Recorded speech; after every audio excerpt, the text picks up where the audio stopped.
जब रात होती है तो हम एक दिया जला लेते हैं और उसकी रोशनी में खुद को महफूज समझते हैं, मगर उस रोशनी के परे जो अंधेरा है वो अपने अंदर बहुत सारी कहानियां समेटे हुए है और इन्हीं कहानियों को आप तक लेकर आता है रात के अंधेरे में।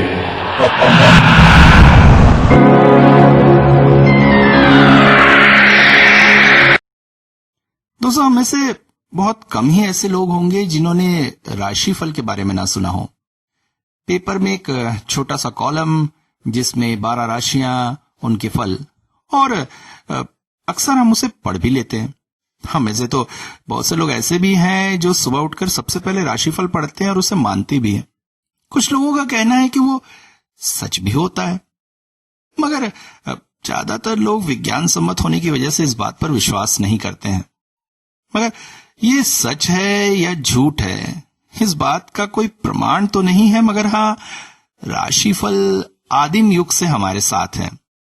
कई बड़े भविष्यवक्ता जैसे नास्ट्राडामस जैसे लोग भी, जिन्होंने हजारों साल पहले ही कंप्यूटर, विश्व युद्ध जैसी घटनाओं का विवरण दे दिया था। अब ये सच था या कोइंसिडेंट, इस बात का प्रमाण तो विज्ञान के पास भी नहीं है। मगर हाँ, अगर लगातार आपकी राशि में कुछ बुरा दिखाने लगे और वो सच में आपके जीवन में होने लगे, तो फिर ऑफिस में आज आराम से पहुंचा। बॉस नहीं थे। पिछले 2 दिनों से बॉस ऑफिस नहीं आ रहे थे। हालांकि बहुत स्ट्रिक्ट होने की वजह से अगर 1 मिनट भी लेट हो जाता तो खटिया खड़ी कर देते थे, मगर पिछले 2 दिनों से ऑफिस का माहौल ही कुछ और था। अपने चेम्बर में पहुंचा तो पास ही में मेरा कलीग मुंह पर पेपर चढ़ाए बैठा हुआ था। उसे पेपर पढ़ने की बहुत बुरी आदत थी, खासकर राशिफल, और इसके लिए वो पुराने पेपर भी पढ़ जाता था। मैंने बैठते हुए कहा, क्यों भाई, आज ऐसा क्या देख लिया राशिफल में? उसने पेपर चेहरे से उतारते हुए मेरी ओर देखा। उसके चेहरे में डर के भाव स्पष्ट थे। मैंने कहा, क्या हो गया भाई, ऐसा क्या हुआ? वो बोला, देखना यार, मेरी दोनों राशियों में बुरा बुरा ही दिखा रहा है। दोनों राशियां? जहां तक मेरा राशि के बारे में ज्ञान है, किसी भी व्यक्ति की एक ही राशि होती है। तेरी 2 राशियां कैसे? अरे, मेरी मां का मानना है कि मेरा जन्म मार्च के महीने में हुआ था, जबकि पिताजी कहते हैं कि मैं दिसंबर में ही पैदा हो गया था। इस हिसाब से मेरी 2 राशियां हुई, मकर और वृषभ। अब दोनों राशियों में ही गड़बड़ दिखा रहा है। मैंने कहा, वाह, मेरी एक राशि को ही मैं नहीं पढ़ता हूं, वहां से 2 राशियां पढ़ रहे हैं। अरे, तू तो जानता है मैं इन सब बातों को बहुत मानता हूं, और इसकी वजह है मेरे दादाजी। मेरे दोस्त के दादाजी एक समय प्रख्यात ज्योतिषी थे और उससे काफी धनार्जन भी किया था उन्होंने। कहते हैं कलकत्ता में उनका काम बहुत अच्छा चल रहा था, मगर किसी कारण से सब कुछ छोड़कर वो बॉम्बे आ गए। कोई प्रॉब्लम हो गई थी, सुनने में आया था। बॉम्बे में आकर भी उन्होंने अपना व्यवसाय अच्छा ही जमा लिया था और काफी धन अर्जन किया था, मगर फिर अचानक सब कुछ छोड़ दिया था उन्होंने। मृत्यु से पहले बहुत असामान्य से थे। उस समय मित्र 10-12 साल का था। हमेशा अपने नाती को ही अपने पास रखते थे। उसके पिता माता वगैरह किसी को भी पास नहीं आने देते थे। हमेशा बड़बड़ाते रहते थे, बेटा, तुझे ही ये सब के बारे में जानना है। ये राशि बहुत सर्वनाशी है। मित्र ने कई बार पूछा था, दादाजी आपको क्या हुआ है? अरे क्या बताऊं, जो शुरू किया है उसका अंत देखकर ही मरूंगा, मगर मरूंगा जरूर अपमृत्यु से। और एक दिन सामान्य रूप से उनकी मृत्यु भी हो गई। कहते हैं बाथटब में डूबने से उनकी मृत्यु हुई थी, मगर बीमारी की हालत में वो बाथटब में कैसे पहुंचे किसी को पता न चला। मित्र ने कहा, दादाजी की बातों को समझ तो मैं नहीं पाया, मगर हाँ, उनकी चीजों पर रिसर्च जरूर कर रहा हूं। इन दिनों पता नहीं क्यों उनकी बातों के प्रति मेरा आकर्षण बहुत बढ़ गया है।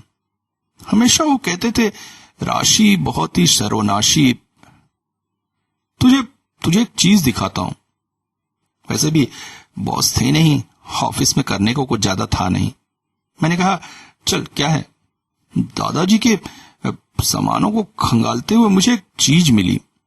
कुछ दिनों से उसे रखे हुए था, सोच रहा था किसे दिखाऊं।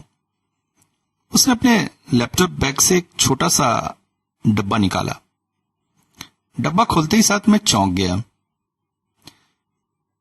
अंदर एक यंत्र सा बना हुआ था, हाथों से ड्राइंग करके। घड़ी के कांटे जैसा कुछ अंदर लगा हुआ था और राशियों के नाम लिखे हुए थे, मगर बीचों बीच जो लिखा था वो सबसे आकर्षण करने वाला था, हॉरर स्कोप। जहां तक मुझे पता है, इंग्लिश में राशियों को हॉरर स्कोप कहा जाता है, मगर हॉरर स्कोप? उसने बताया, दादाजी ने इसे अपने हाथों से बनाया था। मेरे ख्याल से अंदर स्प्रिंग जैसा कुछ है जो इस बटन को दबाने से चालू होगा शायद। इसके बारे में एक हैंड रिटन मैनुअल भी है। उसने एक कागज मुझे दिखाया। इसमें स्टार्ट करने की प्रक्रिया लिखी हुई है, मगर इससे होगा क्या, ये सब कुछ भी नहीं लिखा है। जहां तक देखने से समझ में आता है, यह कांटा घूमकर एक एक राशि पर पहुंचेगा, मगर राशिफल कैसे पता चलेगा ये नहीं पता। यंत्र बड़ा ही अजीब था, कारीगरी का नमूना, हाथों से बना ऐसा यंत्र आज तक मैंने भी नहीं देखा था। मैंने कहा, स्टार्ट करके देखें? अब मुझे तो डर सा ही लग रहा है, मगर तू कहता है तो देखते हैं। उसने बटन दबाया। अचानक अंदर का कांटा घूमने लगा और घूमते घूमते एक राशि के सामने जाकर रुक गया। ये थी कन्या राशि। मगर क्या होगा, क्या होने वाला है, इसका फल कैसे पता चलेगा? तभी अचानक ऑफिस में भगदड़ सी मच गई। सब एक दूसरे से कुछ बात करने लगे। एक टेलीफोन कॉल आया था जिसकी वजह से ये सारी गड़बड़ी हो रही थी। मैंने पूछा कि क्या हुआ, मगर जो बात कानों में आई वो सुनकर हम चौंक पड़े। बॉस का खून हो गया था, और उसका खून किया था उन्हीं की बेटी ने। चाकू से पेट में 4 घाव मारे थे, मगर क्यों, कैसे, कुछ भी समझ में नहीं आया। हालांकि ऑफिस में बात थी कि अमीर आदमी की बिगड़ी हुई बेटी है। किसी बात पर पिता ने डांटा होगा तो पिता पर ही हमला कर दिया। सब अपने अपने डेस्क पर जाकर बैठ गए थे। मुझे बड़ा अजीब लग रहा था। लोग क्या बॉस की कड़ेपन से इतना चिढ़ते हैं कि किसी को उनके घर जाने तक की इच्छा नहीं हो रही है।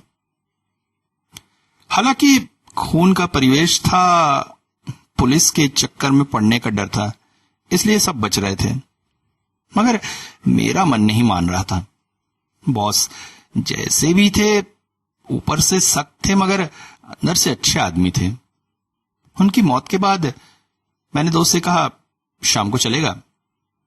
अरे वहां जाने में, देख यार, बॉस हैं, जाना चाहिए। मेरी बात वो टाल न सका। शाम को हम बॉस के घर पहुंच गए। उनकी पत्नी हमें देखकर ही जोर से रो उठी। उन्होंने थोड़ा सा गुस्सा भी दिखाया कि बॉस की मौत के बाद स्टाफ में से कोई भी मिलने नहीं आया और हम लोग भी इतने देर से आ रहे हैं।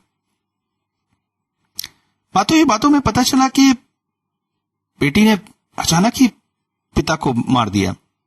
दोनों के बीच संबंध काफी अच्छे थे, कोई भी मनमुटाव या झगड़ा नहीं था। पिता कभी भी बेटी को डांटते नहीं थे। पुलिस उसे पकड़कर ले गई है। उसके जुबान पर बस एक ही बात थी कि अगर वो नहीं मारती तो वो लोग उसे मार देते, मगर वो लोग कौन, इस बात का कुछ पता नहीं। अगले दिन ऑफिस की छुट्टी घोषित कर दी गई थी 7 दिनों के लिए बॉस के शौक में, मगर पहली बार छुट्टी मुझे बहुत खल रही थी। बॉस जैसे भी थे अच्छे आदमी थे, उनके शौक में छुट्टी मिलना जैसे कि तभी अगली खबर सुनकर दिल और दहल उठा। हमारे ऑफिस के ही चपरासी रामू की मौत हो गई थी। रामू अपने गांव में भेड़ पालता था। छुट्टियों होने की वजह से वो गांव गया हुआ था। भेड़ के बाड़े में से एक भेड़ बहुत बुरी तरह से बिदक गया और उसने रामू को अपनी सींग घुसा दी थी। स्पॉट पर ही डेड हो गया था। सुनकर बड़ा अजीब लगा। आखिर ऑफिस में ये क्या शुरू हुआ है? मगर अगले ही पल और आश्चर्य बढ़ गया। दोस्त का कॉल आया, उसने बताया कि वो यंत्र फिर से गति कर रहा है। मैं चौंक उठा। तुरंत ही दोस्त के घर पहुंच गया। देखा तो सच में यंत्र बहुत धीरे धीरे गति कर रहा था और प्रतिदिन जैसे 24 घंटे में एक बार वो राशि बदल रहा था। इसे रोका कैसे जाए समझ में नहीं आ रहा था। मैंने यंत्र को मित्र से मांग लिया। छुट्टी थी, सोचा अपनी इंजीनियरिंग का थोड़ा नमूना दिखाया जाएगा और घर में लाकर खोल खाल कर देखूंगा। उस दिन मैं यंत्र में ही भिड़ा रहा। यंत्र के पिछला हिस्सा खोलकर अंदर देखा तो कारीगरी का अद्भुत नमूना देखने को मिला। पुरानी घड़ी के स्टाइल में बहुत सारी व्हील्स एंड गियर्स लगे हुए थे जो बहुत धीरे धीरे स्पंदन करके घूम रहे थे, एक से दूसरे, दूसरे से तीसरे, और सबसे बीचों बीच एक बड़ी सी गियर थी जिसे वो घुमा रहे थे और उसके बीच एक कसा हुआ स्प्रिंग था जो धीरे धीरे ढीला हो रहा था। समझ में आ रहा था कि जब यह स्प्रिंग पूरी तरह से ढीला हो जाएगा तभी यह मशीन बंद होगी, और स्प्रिंग के ढीला होने के हिसाब से अपने आप कांटा राशियों पर गति कर रहा था। यह सब देखते देखते काफी रात हो गई। मैं मशीन बंद करके सो गया, मगर अगली सुबह की खबर ने और दहला दिया। पता चला ऑफिस के ही एक कलीग मजुमदार बाबू की डेथ हो गई है। खाना खाकर रात में कॉलोनी में ही टहल रहे थे कि तभी किसी जानवर ने उन पर अटैक किया। शरीर बुरी तरह से क्षत विक्षत था। हाथों में कुछ जानवर के बाल पकड़े हुए थे। फॉरेंसिक जांच से पता चला कि वो शेर के बाल थे। कॉलोनी में शेर कहां से आया और उन पर आक्रमण कैसे किया, यह आश्चर्यजनक प्रश्न सबके मुंह पर था। मगर अब मेरी चिंता और बढ़ गई थी। दोस्त के दादाजी हमेशा कहते थे, राशियां सर्वनाशी, और शुरू किया है तो इसका अंत जरूर देखूंगा। कहीं उनका इशारा इसी मशीन से तो नहीं था? ये मशीन असल में मौत लेकर आती है एक एक राशियों की। शायद इसीलिए इसका नाम हॉरोस्कोप की जगह हॉररस्कोप है, और हमने इसे ऑफिस में चालू किया था। इसलिए ऑफिस का एक एक बंदा सोचते ही मुझे सिहरन हो उठी। मैं तुरंत ही दोस्त के घर गया और उसे सारी बातें बताई। सुनकर वो भी आश्चर्यचकित था। मैंने उसे कहा, हमारे ऑफिस के लोगों की बर्थ डेट की चार्ट मिल पाएगी? उसने कहा, हाँ, ऑफिस के वेबसाइट से जरूर निकालते हैं। तुरंत ही हमने वो चार्ट निकाला और जो कुछ हमें दिखाई दिया वो हमें चौंकाने वाला था। बॉस की राशि थी कन्या। उनकी मौत उनकी बेटी अर्थात कन्या के हाथ से हुई। रामू की राशि थी वृषभ।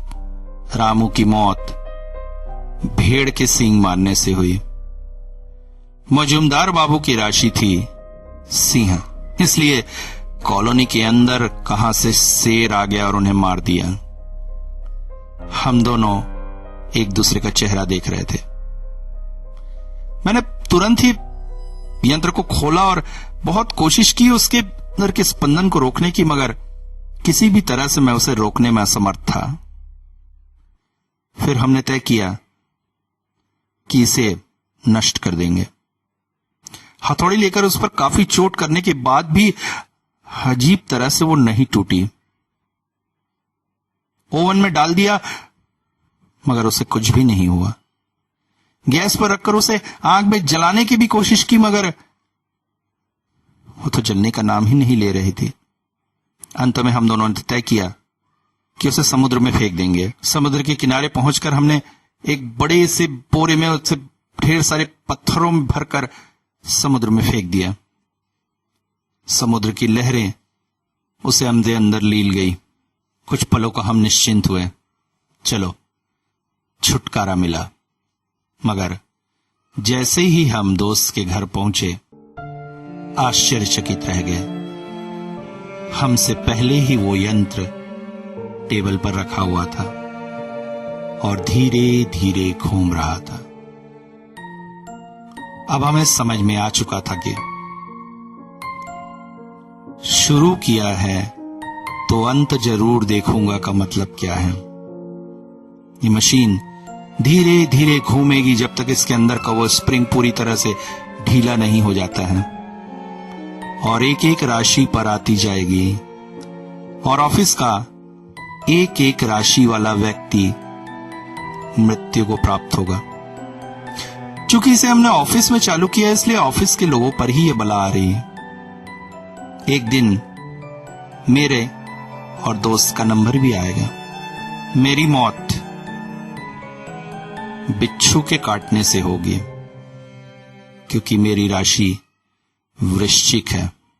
दोस्त की मौत पानी में डूबने से या फिर भैंस या गाय जैसे किसी जंतु के मारने से होगी क्योंकि उसे तो अपनी राशि भी नहीं पता है। धीरे धीरे हॉरोस्कोप के कांटे स्पंदन करते हुए आगे बढ़ रहे थे और हम इंतजार कर रहे थे अपनी बारी के आने का।